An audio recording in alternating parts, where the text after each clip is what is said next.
Boa tarde, pessoal. Uma alegria estar aqui com vocês, iniciando, então, essa jornada nova, né? Jornada FUMEC, que nos recebe para esse webinar. E um webinar, então, que a gente chamou de quê? O isolamento social, ele não é uma distância física.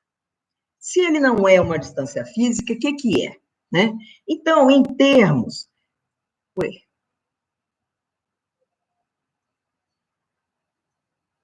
em tempo, então, que a gente vive essa pandemia e com tudo aquilo que nos assusta, existe, sim, uma orientação para que a gente não tenha proximidade física. Mas esse webinar é uma boa constatação de que as conexões estão prontas.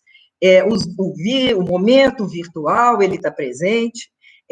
Todos meus alunos sabem que eu gosto muito de citar Guimarães Rosa, e eu digo que Guimarães Rosa nos ensina que mestre é aquele que de repente aprende. E eu tenho aprendido muito, tenho sofrido para aprender também, porque não é simples, né? O que é o mundo da tecnologia e o que é essa condição da gente estar aqui conectado. Então, distância física não quer dizer rompimento de conexão, né? E a gente entende que se tem aí um vírus que chama de pandemia, também vale algumas reflexões de outras pandemias que a gente também está presente. A pandemia da lucratividade, do egoísmo, do superconsumo, da falta de dignidade a muitas pessoas, da cegueira por não sabermos amar.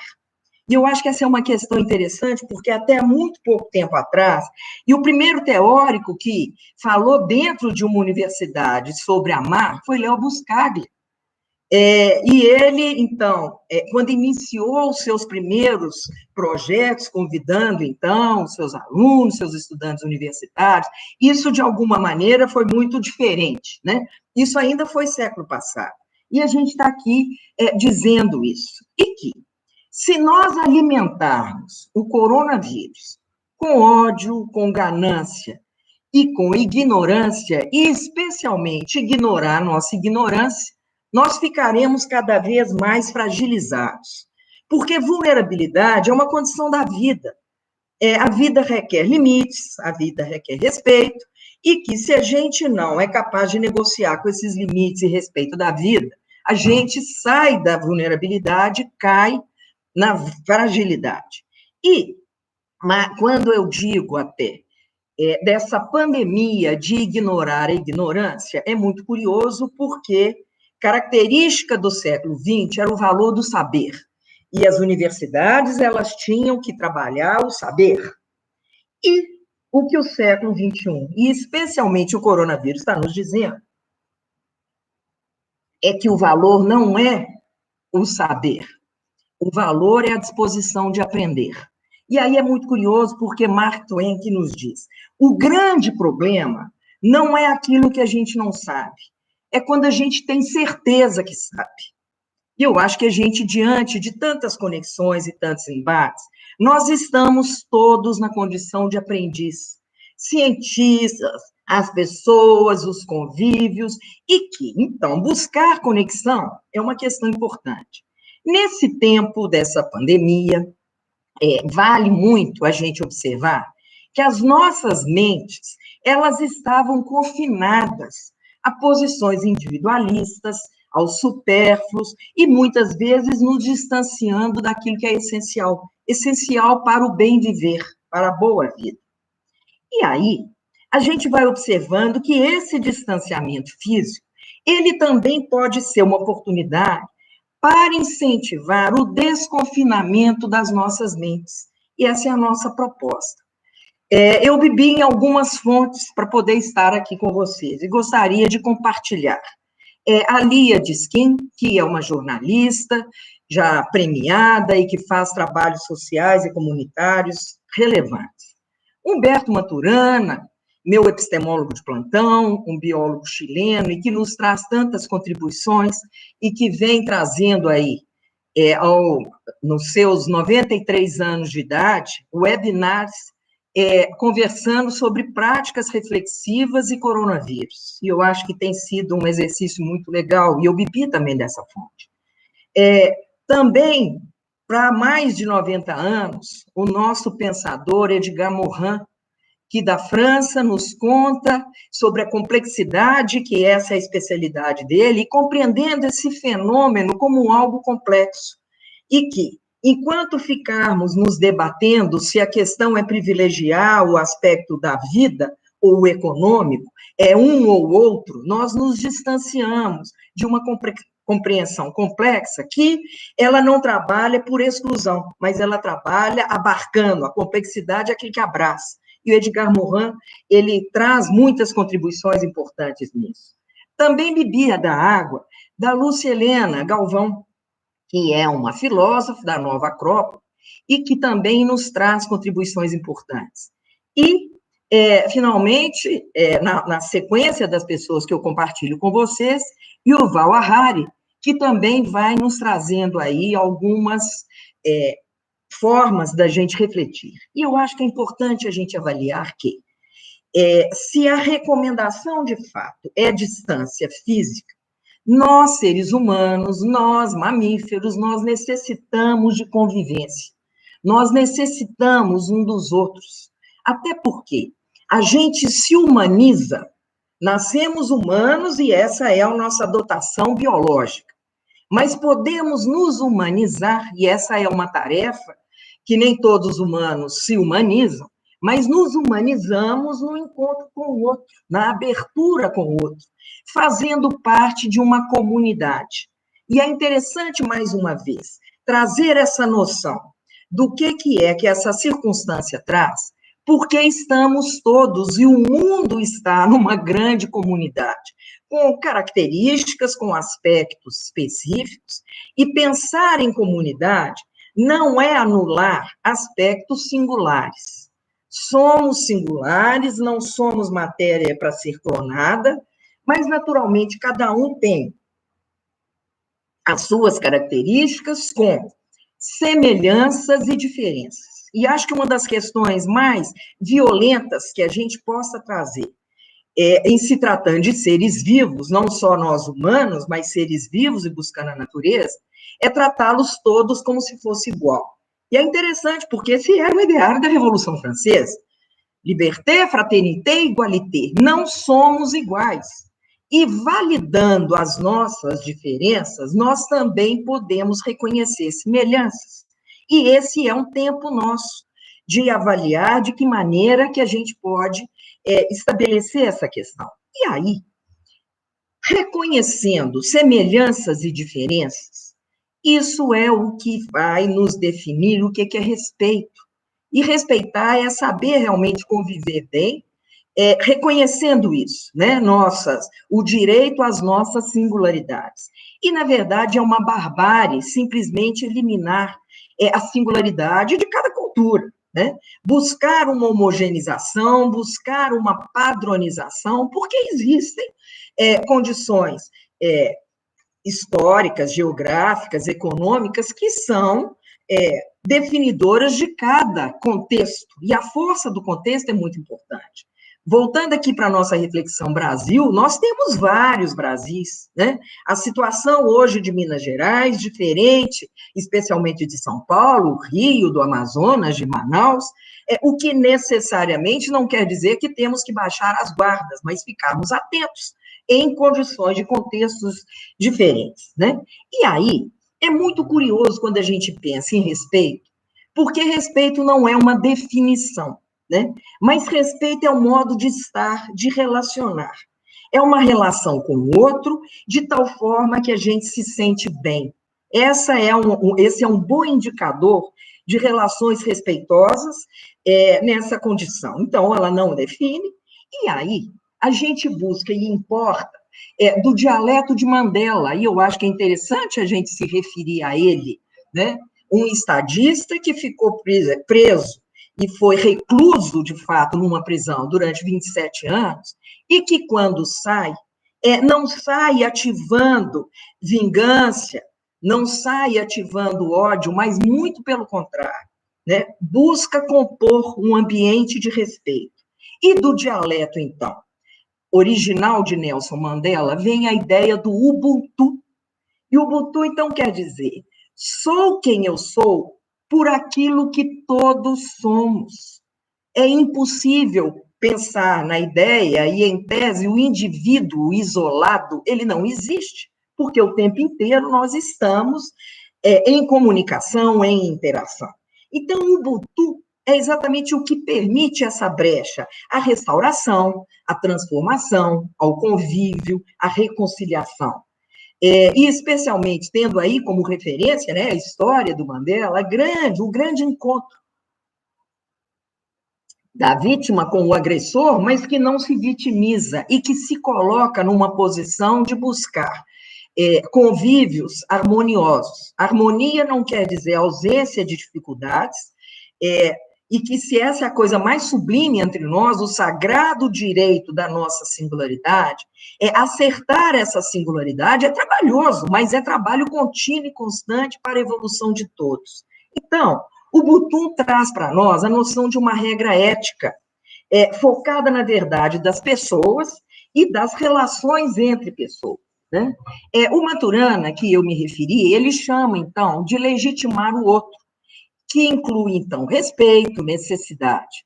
Então, o que é interessante avaliar é que distância física não impede a habilidade de amar, de respeitar e de compadecer. São essas atitudes que, naturalmente, estão aí nos convidando em tempos da pandemia e que nos trazem reflexões. E é muito curioso, porque aí a gente volta num dos mandamentos, né? Amai ao próximo, e é muito curioso porque tem uma vírgula, e é como a si mesmo, né? Não é um amor egoísta e também não é um amor que anula, mas que ele compõe a nossa relação com. Esse é o nosso espaço. Não é contra, mas é com, né? É o que permite realmente esse encontro com a saúde. E aí é interessante quando o Paracelso nos diz: toda medicina é amor. E Edgar Morin acrescenta: todo amor é medicina. E, naturalmente, se estamos aí, hoje, colocando até profissionais de saúde nas condições de heróis, e dependendo aí deles e torcendo para o bem-estar deles, tem um perigo nessa história, porque isso tende a estabelecer uma forma relacional vertical, e não é isso. Eles são pessoas e que eles merecem, sim, a nossa consideração, o nosso carinho, o nosso reconhecimento, e também a oportunidade para que as pessoas possam trazer um tema que ficou por tanto tempo abafado, que é a questão da finitude. Né? Somos todos mortais. E esse tempo da pandemia, ele aciona isso. Olha, nós não temos garantia das pessoas próximas a nós quem sairá aí vivo dessa, não sabemos. Agora, ter oportunidade das famílias conversarem a respeito disso, não de uma maneira mórbida, mas mais do que isso, que elas possam conviver e valorizar diariamente a capacidade de viver bem, porque nós não temos garantia, nós não sabemos até onde chegamos, né? E é muito curioso porque até então, a ilusão de uma previsibilidade que eram hipóteses. Hoje elas estão mais abaladas, mas imprevisibilidade sempre foi parte da vida, como a instabilidade também. A vida não é uma situação que ela necessariamente nos garante, ela nos dá caminhos, e a partir daí a gente vai se organizar, né? Então, precisamos sim, nessa condição, e se a gente está dizendo que se vivíamos essa pandemia das garantias, das certezas e das ilusões, princípios e valores precisam ser revistos e revisitados. Sair dessa condição, ou a partir dessa experiência, ter a chance de identificar isso. O que é que a gente quer para o nosso convívio? De que maneira que a gente quer se colocar, né? Então, é um tempo interessante para a gente avaliar aprendizados, adaptações, flexibilidades e valor à vida, né? E uma vida que requer e requer escolhas. E que é interessante avaliar, dentro do ato de escolher, porque escolher também é um caminho de composição. Ao escolher ou eleger algo, eu priorizo algo, mas necessariamente eu também renuncio a outros. Imaginar realmente que todas as nossas escolhas, e que nesse momento que estamos aqui reunidos, e eu agradeço a presença de grandes amigos, de pessoas que se dispuseram a essa aposta para essa conversa, certamente alguém me dizer, olha, Glaucia, estamos aqui na pandemia, eu não tinha outra coisa para fazer, resolvi então entrar aqui no webinar, né? Evidentemente que podia ter outras coisas, e cada um de nós, nesse momento, está abrindo mão de algo para estarmos aqui. Né? E isso prioriza, e eu chamo isso, em tese, de um trabalho de luto. E digo que quem na vida não conseguir, de fato, fazer essas escolhas, identificar aonde é que eu quero abrir mão, em nome do que eu quero priorizar, acaba vivendo muito mal. Né? É muito interessante em tempos, nesses momentos, as agitações, a ansiedade, as aflições e, algumas vezes, queixas de insônia. E eu costumo dizer que tem insônia quem, na verdade, não está acordado. E eu gosto muito dessa palavra acordo, né? Fazer acordos, fazer combinados com você, com as pessoas à sua volta, com as circunstâncias. De que maneira que as pessoas possam caber e poder compartilhar espaços de casa, o espaço doméstico, que também ele se abre para o trabalho profissional, e como é que são feitas essas composições de tempo, de espaço, de respeito, né? E que fazer acordo, e a palavra acordar, não só acordar no sentido de despertar, mas acordar é colocar coração, né? É trazer para próximo do coração, se abrindo para escutar, sem imposições e sem estar apegado a certezas, porque essas trazem, sim, grandes questões, né? E aí, o Harari nos conta uma questão interessante. Olha, nós dominamos o meio à nossa volta, aumentamos a produção de alimentos, construímos cidades, fundamos impérios e criamos redes de comércio. Mas diminuímos a quantidade de sofrimento do mundo? E essa é uma questão que a gente precisa, nesse momento, rever princípios e valores. Como que a gente compadece da dor do outro? De que maneira e como que a gente se toca e o que a gente pode fazer, né? Individualismo e competição são repertórios que por muito tempo foram enaltecidos, mas que nesse momento eles precisam de avaliar e a gente lembrar do Ubuntu, né? Somos com todos, né? Então, essa possibilidade e essa abertura para que a gente reconheça que o valor do individualismo, ele caminha para a acumulação e para a competição. Mas o valor da comunidade, mesmo uma comunidade que se fortalece na distância física, ele se dá pela simplicidade voluntária e avaliar, olha, o que está demais, o que é mais, o que agora é supérfluo e que não cabe, né? E de que maneira que eu posso cooperar. Esse prefixo é essencial. A cooperação, a colaboração, a co-construção. Artigo recente, né, dizendo que, em termos de pandemia, uma sobrecarga a mais até para mulheres. E é interessante porque ainda, né, a jornada de trabalho das mulheres que têm que dar conta do seu trabalho, e home office, que ele tem que dar conta das questões domésticas, que muitas vezes com criança pequena e não tem essa rede externa de apoio, e que a palavra colaboração é muito pouco utilizada nessas funções, mas é muito mais uma ajuda que vem quase que como uma esmola. E que qual é o valor central? O valor de conviver de uma forma colaborativa nessa sociedade que é humana, que começa dentro de casa e que expande aos vizinhos, expande aí em contextos que vão abrindo num fluxo de energia.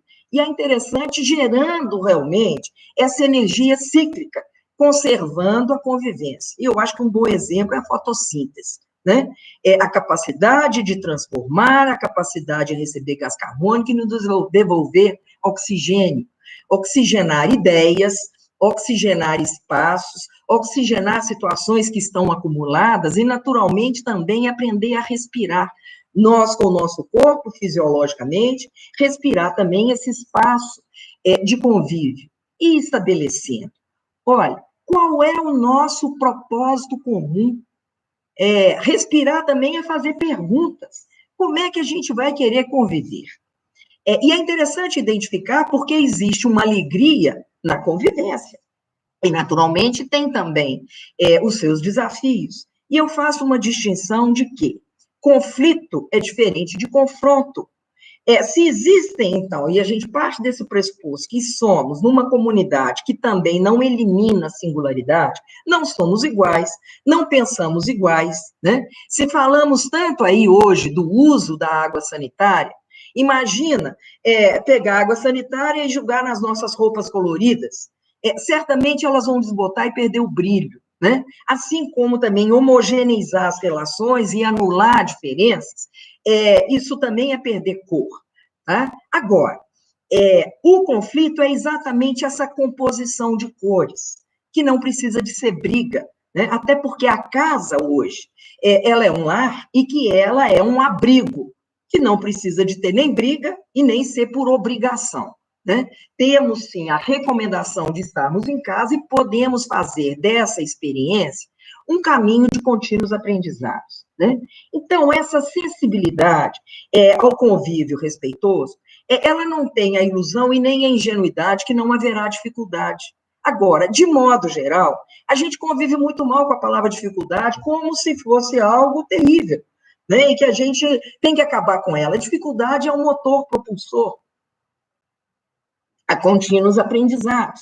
Tem dificuldades, mas também tem facilidades. Então, não estamos falando nem de uma atitude otimista, que anula a dificuldade, e nem uma condição pessimista, que nos reduz a dificuldade, mas uma posição realista, que, mais uma vez, a palavra é a composição. E que tem essa esperança que possa germinar essa sensibilidade amorosa via respeito, via colaboração, e com um elemento importantíssimo, que é a humildade. Humildade é muito diferente de uma humilhação arrogante ou de uma arrogância humilhada. Humildade é nos colocar em humus, é terra, é solo fértil e é terra coletiva. Vamos abrir para pedir ajuda, vamos abrir para falar de colaborações, de assumir os nossos limites, de dizer isso eu não sei, vamos aprender juntos. Isso é ter humildade, que não nos diminui, mas que nos fortalece. E que, naturalmente, abre para a conversação, porque ir para uma conversa já cheio de opiniões e condições inflexíveis não está aberto para conversa. E uma conversação, e Maturana nos conta disso, conversar é dar voltas juntos. São várias versões, mais do que ter um ponto de vista, que a gente possa ampliar as nossas percepções e os nossos compartilhamentos para ampliar o nosso campo de visão. Quem sabe com isso, o enriquecimento é de todos, Ubuntu. Né? Então, o poder do convívio não é um poder sobre o outro, mas é exatamente o poder de estar com o outro, e, mais uma vez, a despeito da distância física.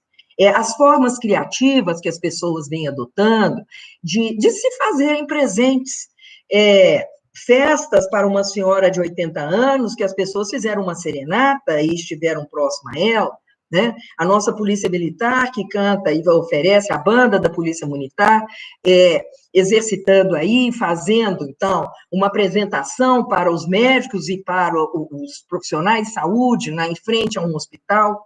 Gestos muito bonitos que a gente possa fazer a nossa presença e a estar presente.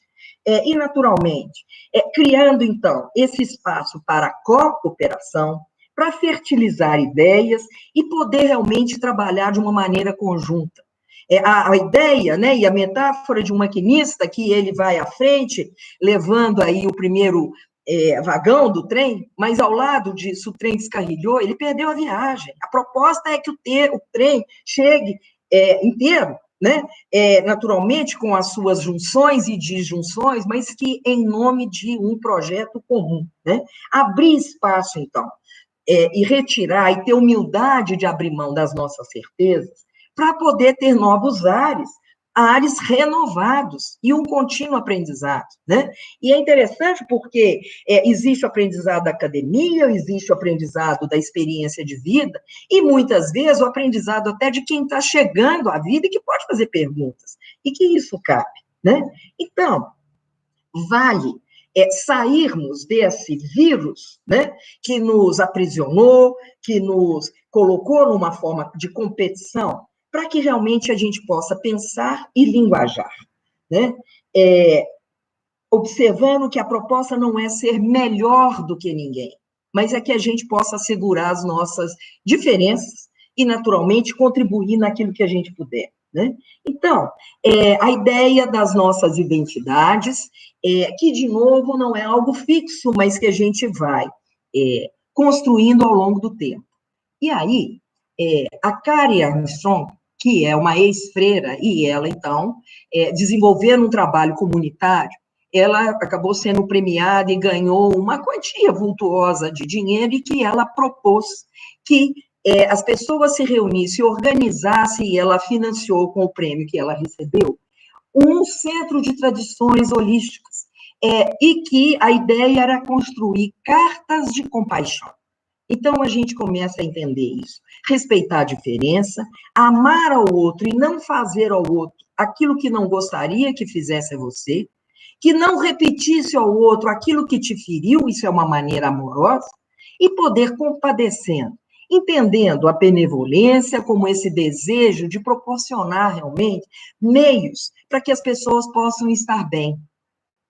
Essa compaixão no sentido de libertar dessa dor e não sermos instrumentos de trazer mais dor a essa condição, né?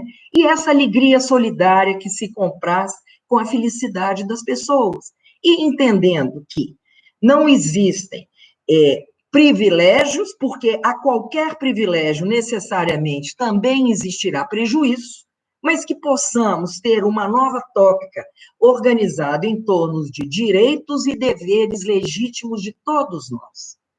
E é curioso porque quando falamos de direitos, e hoje se expandiu porque não se fala mais de direitos humanos só, mas de direito à vida dos animais, à vida dos vegetais, e que, se um valor do século XX era explorar, hoje a proposta não é explorar, mas é poder relacionar de uma maneira que eu valide e reconheço o que é que possamos compartilhar sem que necessariamente isso represente violência.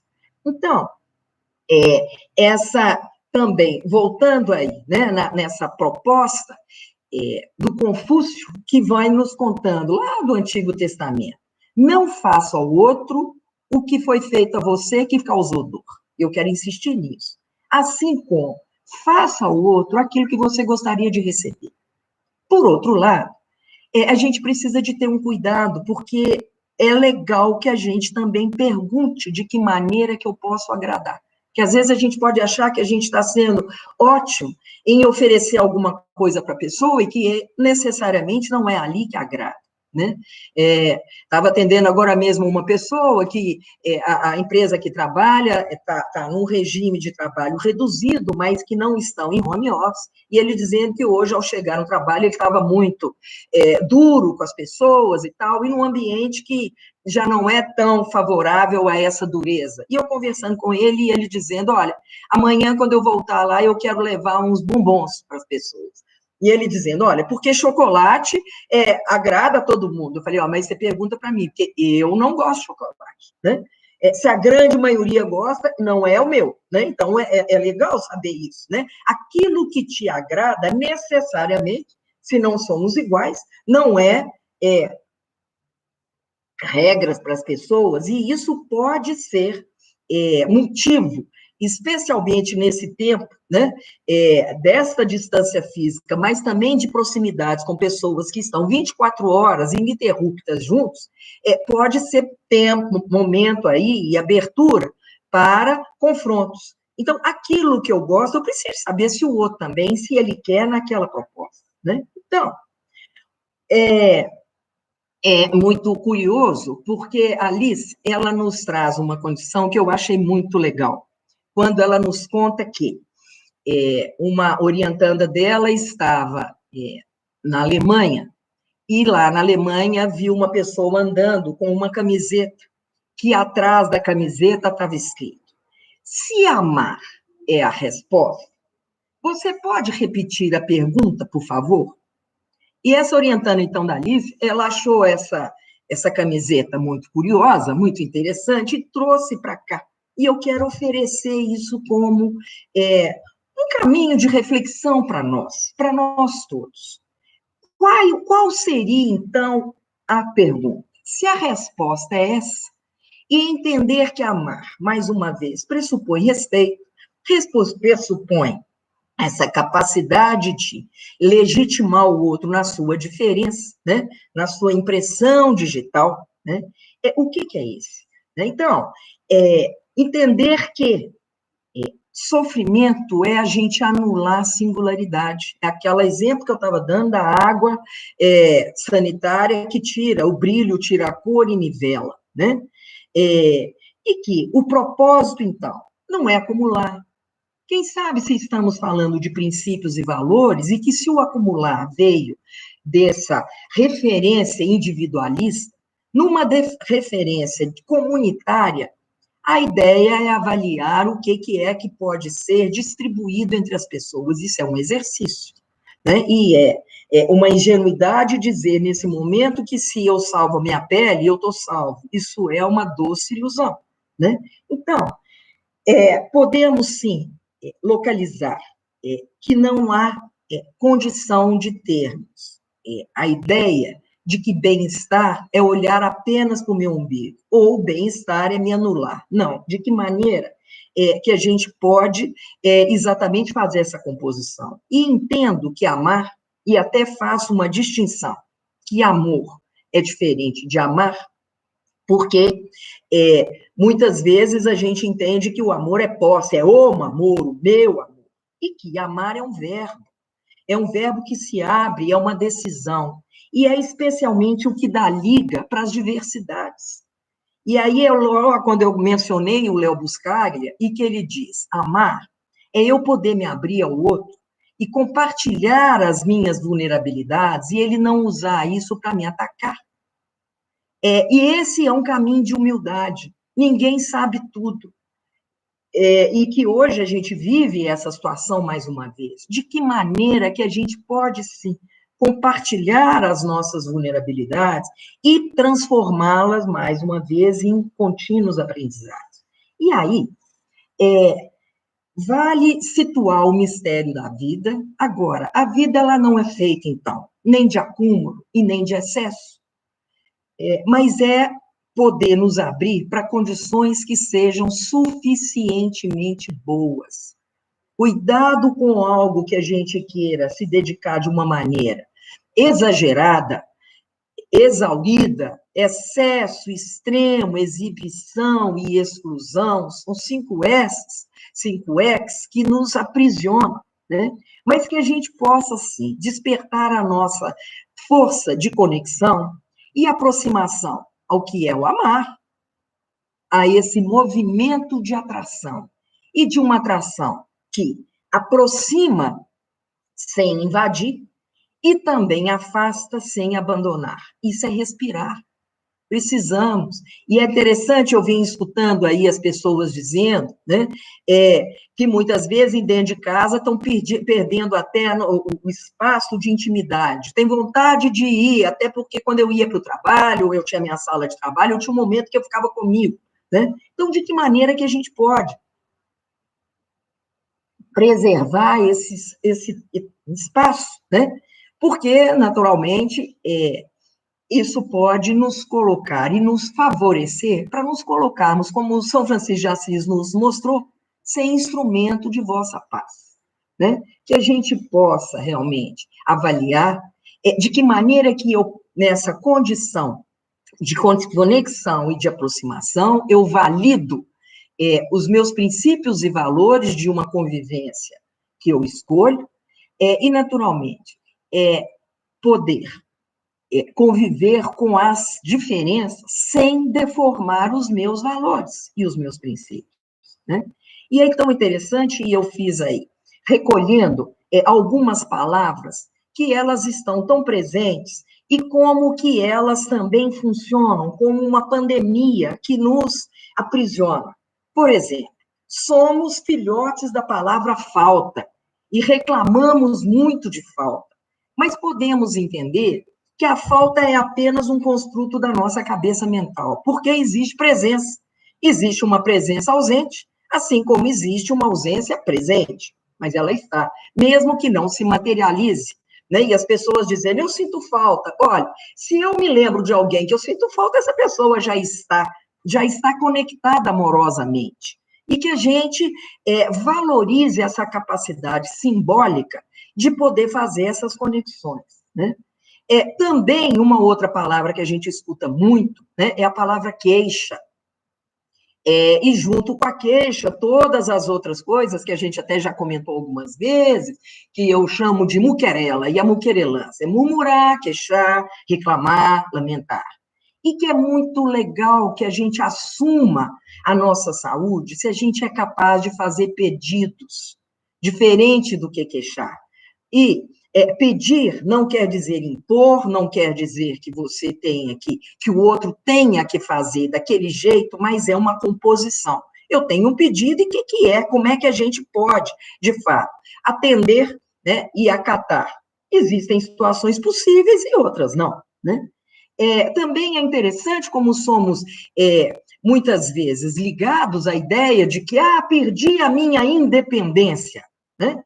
E é interessante porque Dom Pedro gritou às margens do Ipiranga, independência ou morte? Devemos estar mortos se nos cremos independentes, porque trabalhamos sem interdependência, dizemos que o indivíduo, e estamos falando disso, que a distância física, ela não elimina as nossas capacidades de relacionar, e nós somos seres de relações, e que, no lugar de independência, a gente pode ter, sim, autonomia, autoria e autoridade para lidar com questões que, naturalmente, fecham portas, mas que podemos ser criativos para abrir janelas, né?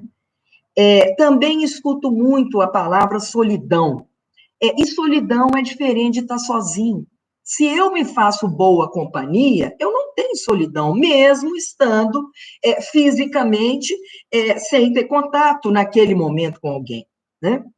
Assim como, ao lado do solitário, uma letrinha faz toda a diferença. E a gente pode pensar no solidário, né? E o mundo, nesse momento, pulsa essa necessidade de sermos solitários, sermos com os outros, perguntar em que eu posso, o que você espera, o que eu posso fazer daqui. Às vezes é uma oração à distância. Às vezes vibrar uma energia para que aquelas pessoas possam também buscar aí soluções possíveis, né? Então, falamos também na palavra individual, e eu estou dizendo que o indivíduo, em tese, não existe, mas estou, sim, validando a singularidade na comunidade, né?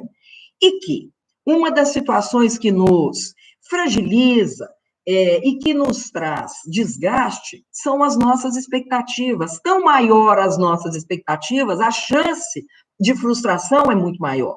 Agora, podemos ter esperança.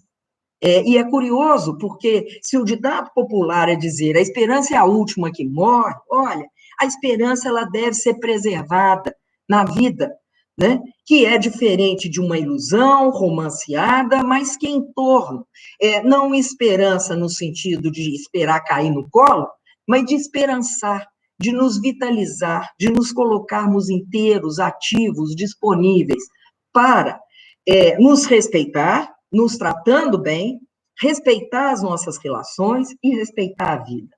Né? Também a palavra resignação, e que é interessante que no lugar de resignar, que a gente possa ser responsável. Responsabilidade, habilidade de buscar respostas. E aí tem outras palavrinhas que, naturalmente, a gente pode ter outro tempo para poder compartilhar.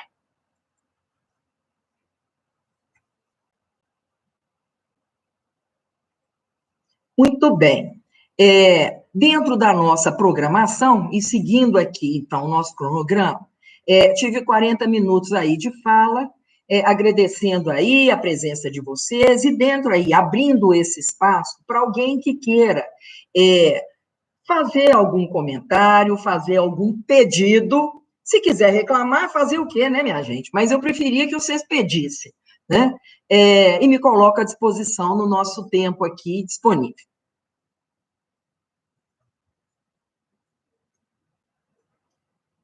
Silêncio.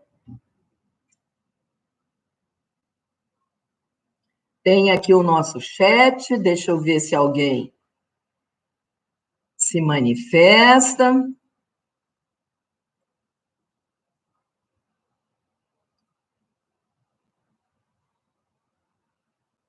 Temos algumas opções. Se vocês quiserem perguntar, comentar, obrigada, Charazinho, né?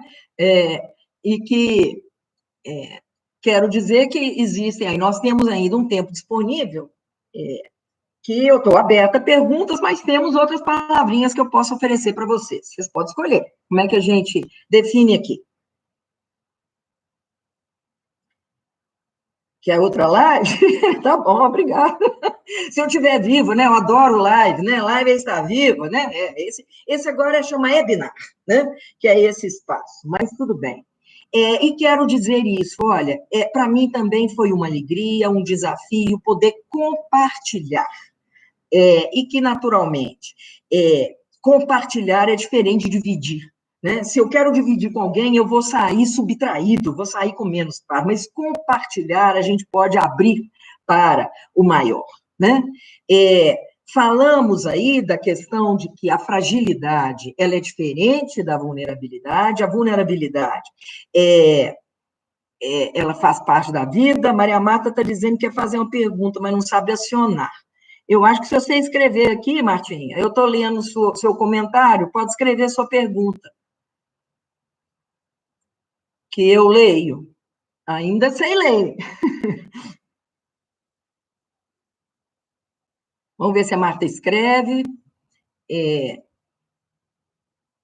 E ainda, né, nesse tempo de reflexão e de trazer proximidade conosco, e essa foi uma expressão que eu aprendi, eu faço questão de lembrar, aqui, ó, Marcos, maravilhosa, aquilo que te agrada necessariamente não é a regra para outras pessoas, e pode ser abertura para confronto, certamente.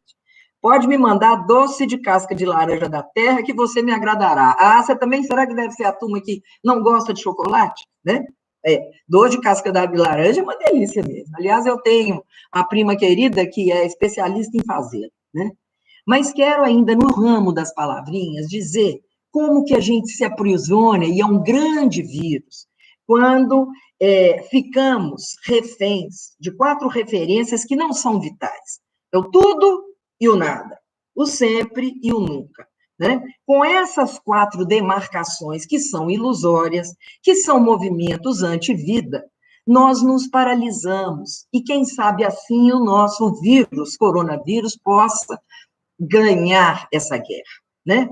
Mas que a gente possa avaliar isso. Olha, o que é possível, o que é o pouco, e ter humildade é validar o pouco.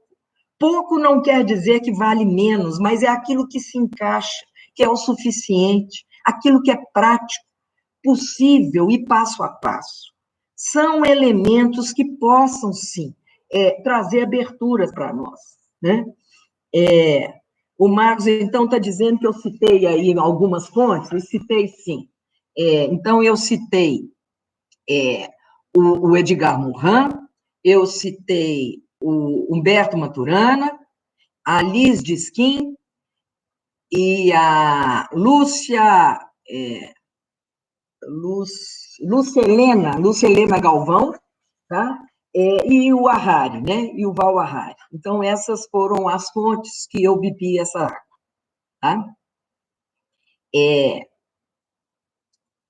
Então, quero e trazer, e tem 2 palavrinhas que é uma das grandes referências aí para mim também, é Guimarães Rosa, e as pessoas já começam a me identificar como Glaucia que gosta das palavrinhas, e Guimarães, então, fala, essas pessoas quererem consertar com S, o consertado. Eu acho que humildade é mais uma vez isso, né? E, naturalmente, lembro aí da oração da serenidade, que a gente tenha força para mudar o que é possível, e que a gente tenha tranquilidade para aceitar aquelas mudanças que, de fato, a gente não pode consertar com essa. E que tenha serenidade para distinguir uma coisa da outra. Gosto muito da palavra serenidade, que é serenidades. Que a gente possa ter sinceridade, simplicidade e serenidade para surfar nessas condições que a maré ela está em águas tumultuadas, né, em situações de tensão, mas que certamente possa nos dar a chance de poder furar a onda e sairmos vitalizados. Essa é a nossa torcida, nós todos. Professora, prazer, que bom, Diego, muito obrigada. Laura dizendo do glossário, adoro o glossário. O Marcos, então, agradecendo. A Dani, então, dizendo, né, que o minimalismo, que é um menos, que se adequa às necessidades, né? E que eu acho que é muito legal avaliar isso, né? O suficientemente bom. Eu acho que é a palavra que está no momento, né? Junto com a reinvenção, e eu gosto muito das palavras que venham com o prefixo ré, né? Reaprender, reorganizar, redimensionar, ressignificar, reinventar, né? E que isso possa trazer para nós, sim, né? Essa alegria, né, do reaprendizado. As coisas não estão prontas, né? Mas elas estão nesse convite para contínuas reflexões, aprendizados, reconhecer erros e não nos torturar pelos erros e nos limites que nos compõem, né? E aí, a Maria José está pedindo, pode falar mais sobre humildade? Eu acho que nós temos 3 minutinhos. Vamos lá, mas muito obrigada pela pergunta, né? E humildade, então, eu trago aí para ilustrar a humildade, dizer da grandeza do mar, porque ele se curva para receber as águas do rio. Eu acho que esse é um da questão da complexidade que Edgar Morin tanto nos traz, né? Essa capacidade de estar aberto a receber e dar. E ter humildade é isso.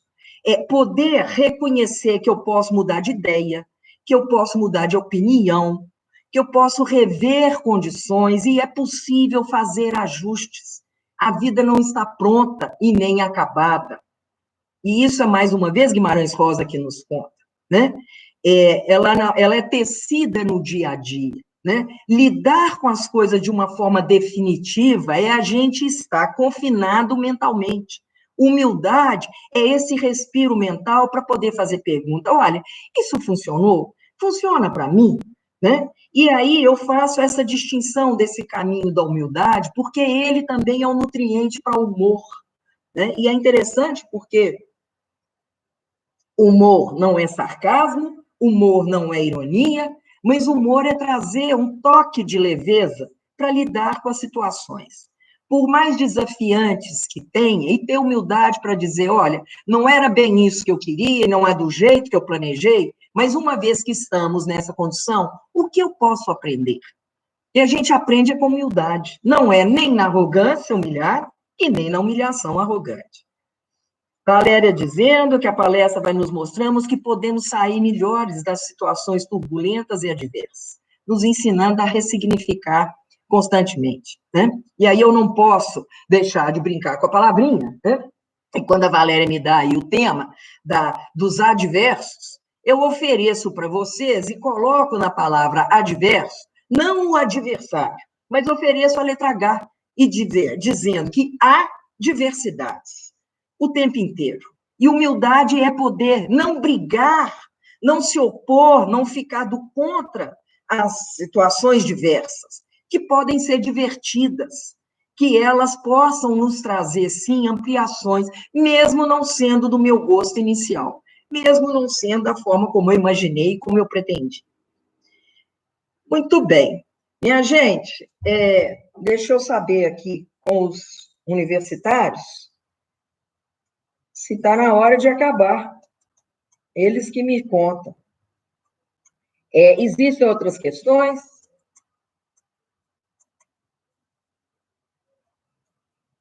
Então, a Lília já me avisou. Então, minha gente, eu mais uma vez quero agradecer a presença de cada um de vocês, a aposta que vocês fizeram, e como eu disse, reconhecer que vocês também abriram mão e renunciaram a outras coisas, e a minha torcida é que, pelo menos, a aposta de vocês tenha feito e valido e feito sentido. Muito obrigada e até futuros encontros. Um beijo. A todos. Beijo de longe. Depois a gente abraça um dia.